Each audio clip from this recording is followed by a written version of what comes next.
dando no duro, obedecendo ordens, usando todas as suas habilidades para isso.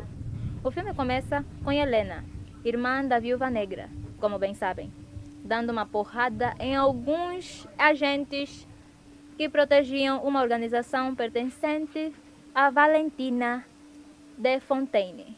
Valentina Allegra de Fontaine. Atual chefe da Helena. Enquanto a cena decorre, ela fala de como realmente se sente por dentro. Vazia, sem objetivo. Depois de explodir tudo, ela avisa a chefe que já terminou. Dali, ela dá um pulo na casa do pai e fala sobre sair da agência da Valentina, porque ela sente que o que ela faz na agência não é importante.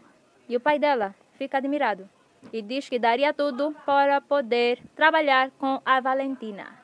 Antes dessa cena, podemos ver que essa tal de Valentina não é flor que se cheire e é suspeita de fazer experiências com humanos para torná-los super. E claro, que os negócios dela não são legais. Inclusive, estão a fazer um impeachment contra ela.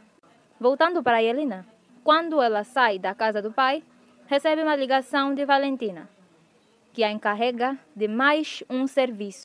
E Helena pede que quando terminar este, ela possa fazer algo mais público. E Valentina diz, sem problemas. Então Helena vai para a próxima base que a chefe pediu para destruir. O problema é que ao chegar lá, ela encontrou também outras pessoas, entre elas o Walker, o treinador, a fantasma e o Bob, que ninguém sabia quem era. E aí pareceu que estava escrito "Mata-me" na testa de cada um deles, porque eles literalmente tentaram matar um ao outro. Com o tempo, perceberam que todos tinham a mesma missão, mas com alvos diferentes. Valentina de Fontaine mandou todos eles aí para eliminar as provas que restavam sobre as suas atividades duvidosas e criminosas. E eles faziam parte delas. Mas antes de descobrirem tudo, já tinham matado a Olga. Enquanto isso, Valentina assistia tudo. E quando percebeu que eles podiam sair dali vivos, iniciou uma contagem regressiva para explodir tudo. Logo que eles perceberam a contagem, criaram um plano de fuga. A fantasma consegue atravessar paredes, mas havia um aparelho que controlava os movimentos dela. E cada vez que ela tentava atravessar uma porta, ele emitia um som tão forte que a impedia de usar seus poderes. Então, eles precisariam encontrar este dispositivo e destruí-lo, para que ela pudesse atravessar a porta e abri-la para que todos saíssem. Quando deu certo, faltavam 2 segundos para explodir tudo. E bum! A explosão chegou neles. E eles desmaiaram, mas ninguém morreu. E Helena teve um sonho, que na verdade era uma lembrança, só que, desta vez, ela podia apreciar a si mesma e as outras pessoas na memória. Quando ela acorda, percebe que estava segurando a mão de Bob, o homem estranho que ninguém sabia quem era. O que é bem suspeito, mas ela deixa quieto. Eles continuam procurando uma saída, que parece ficar em cima, a vários metros do chão. O problema é que nenhum deles sabe voar. Walker tenta se armar em mais esperto e, claro, acaba espatifado no chão. E então, o desconhecido Bob diz que tem uma ideia. E aí, eles apoiam as costas uns nos outros, segurando as mãos e sobem. Depois de chegar no topo, eles percebem que Valentina já está aguardando por eles lá fora, com um exército. E o que fazem? Mais um plano. A fantasma sai para procurar um veículo de fuga, enquanto a Helena causa uma explosão para atrair a atenção do exército. Depois desligam as luzes para que eles tenham que entrar com óculos de visão noturna. E depois eles ligariam as luzes e cegariam o exército. Aí o Walker começava o ataque e os outros se juntavam a ele depois. Deu certo? Não exatamente. Foi tudo bem até a hora de acender as luzes novamente. Então eles improvisaram, claro, e conseguiram sair e entrar no carro que a fantasma conseguiu. Mas em seguida eles foram parados pelo exército. Apesar de estarem vestidos como eles, precisavam confirmar suas identidades antes de deixar o local. Por não terem identificação, o oficial que os parou pediu que eles descessem do veículo. Prestes a obedecer, eles ouviram disparos atrás deles. Era o Bob, que decidiu se sacrificar por todos, chamando a atenção do exército. Então, todos eles atiraram no Bob inúmeras vezes, até ele cair no chão. Apesar de muitos sentidos, Helena, Fantasma e Walker ligaram o carro e continuaram. O que não esperavam é que o Bob não estivesse morto, depois de ser exterminado daquele jeito. Mas ele levantou como se nada tivesse acontecido. Algumas horas atrás, a assistente de Valentina pesquisou o rosto de Bob na base de dados antiga deles e descobriu que ele foi uma cobaia nas experiências duvidosas dela e que deveria estar morto como todas as outras cobaias. Depois de Valentina presenciar este acontecimento, ela o quis para ela, com todas as suas forças. Só que o Bob era meio desequilibrado, entendem? Depois de se levantar, do nada, ele começou a flutuar e foi cada vez mais alto até chegar acima das nuvens. E depois cai. Quando chega ao chão, faz um enorme estrago, causando um impulso que chega até aos amigos dele que já haviam saído dali há algum tempo, fazendo o carro deles virar. Bob é levado pela Valentina e o resto da equipe fica a pé no deserto por algum tempo, até que aparece o pai de Helena, de limusine. Depois de Walker e Helena e a fantasma entrarem na limusine, o pai de Helena começa com uma conversa esquisita e exagerada sobre como ele descobriu que a Valentina, sua ídola, na verdade era uma sacana. E o papo vai até que eles avistam um veículo se aproximando deles, com certeza inimigo, e depois mais um e outro que começam a atirar neles, que estavam totalmente sem defesa. Começa a explosão para todo lado, até que, do nada, aparece o Bucky, atacando os inimigos com todo o seu arsenal. E bum! E bum! Quando ele terminou, Helena e os outros comemoravam, achando que estavam do mesmo lado, só que não. Bucky atirou na limusine também, e todos nela apagaram. Quando acordaram, estavam amarrados em um local desconhecido. Bucky disse a eles que os prendeu porque eles são prova das falcatruas de Valentina de Fontaine. Eles tentaram explicar tudo, principalmente dos estranhos poderes do Bob, mas Bucky não acreditou em uma só palavra. Ao mesmo tempo, ele recebe uma chamada da assistente pessoal da Valentina, confirmando a história que ele tinha acabado de ouvir, pedindo ajuda, ou seja, para que ele fosse até a antiga base dos Vingadores, porque é lá onde estava o Bob, que também era o projeto Sentinela. Era extremamente perigoso e ele precisaria levar ajuda. E quem mais poderia ser a ajuda de Bucky naquele momento? Então, ele os soltou e foram em busca de justiça contra Valentina de Fontaine. Chegando lá, ela estava com o Bob, já transformado, usando um super fato loiro e causando uma sensação de perigo extremo.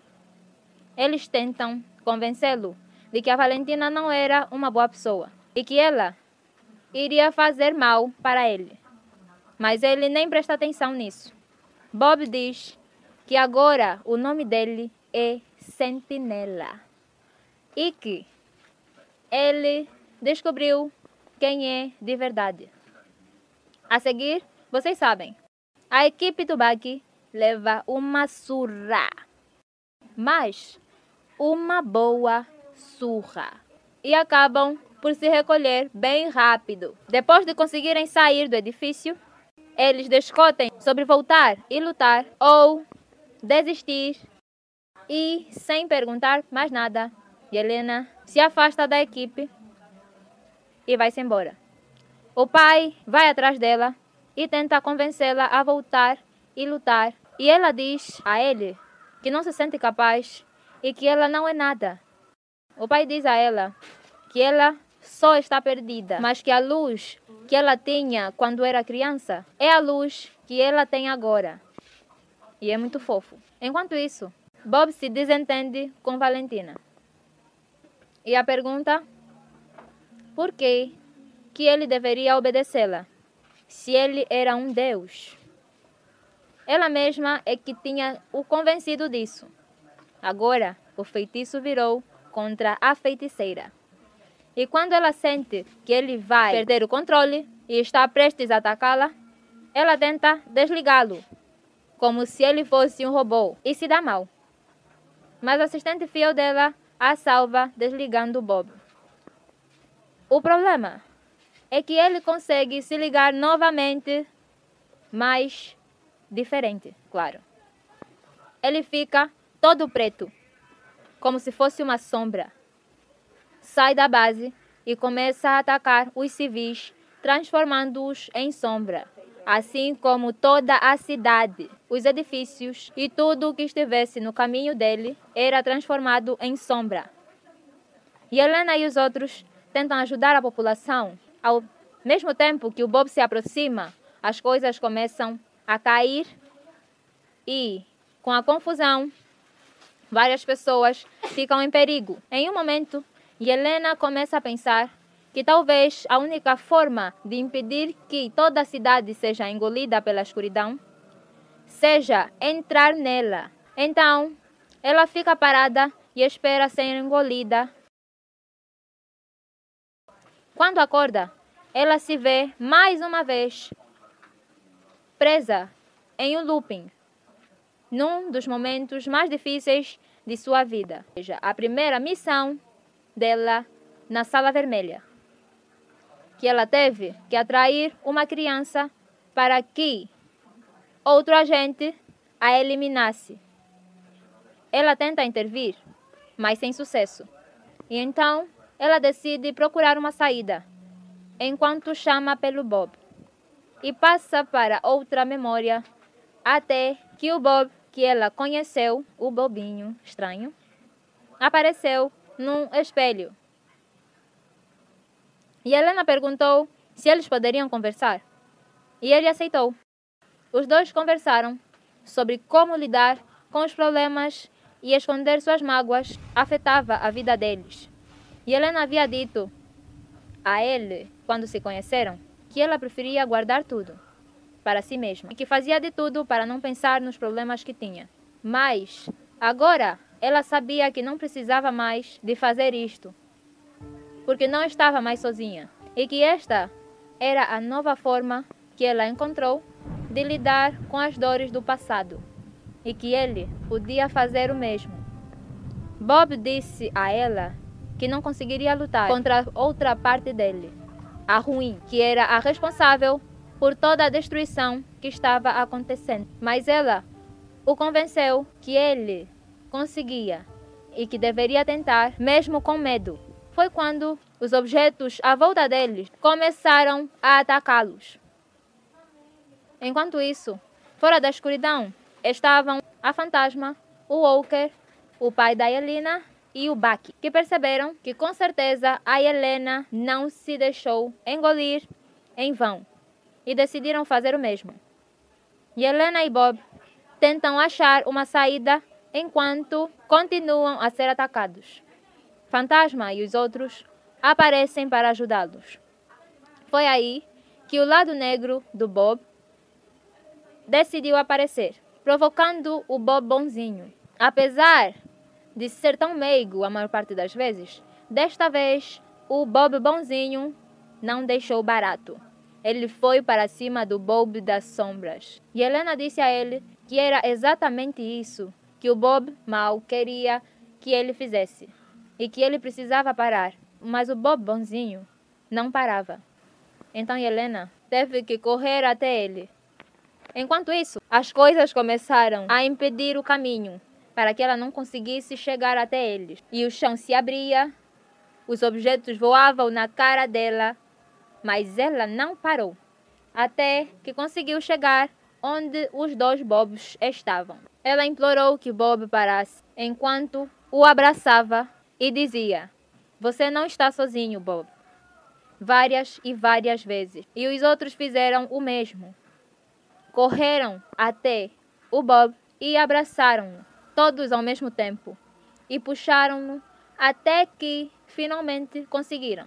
Eles caíram para trás com o Bob e voilá! Tudo tinha voltado ao normal. Tirando as casas destruídas, mas tudo tinha voltado ao normal.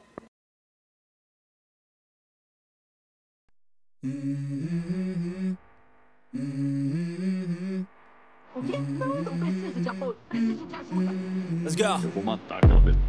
I wake up to a little bit of drool on my pillow, feel like it's gonna be a bad day. Yeah, I'm tired of shit and the coffee ain't hit yet. Damn, ain't that Tem mais. I O don't filme termina com uma cena tão linda que passa a ideia de que se esconder não é a solução. Muito menos fingir que não está acontecendo nada. Porque se fizermos isso, quando menos esperarmos, o nosso passado virá atrás de nós. Mas mesmo neste cenário, não foi tarde demais para o Bob, porque ele não estava mais sozinho. O mesmo conta para Helena. Ela poderia ter uma família, mas estava tão cega que não conseguia enxergar isso antes. Mas aceitando essa nova realidade, esses novos objetivos, eles se tornaram mais fortes. Se você gostou do vídeo, não se esqueça de dar o seu like. Chegarei ao fundo desse assunto sério. Obrigado.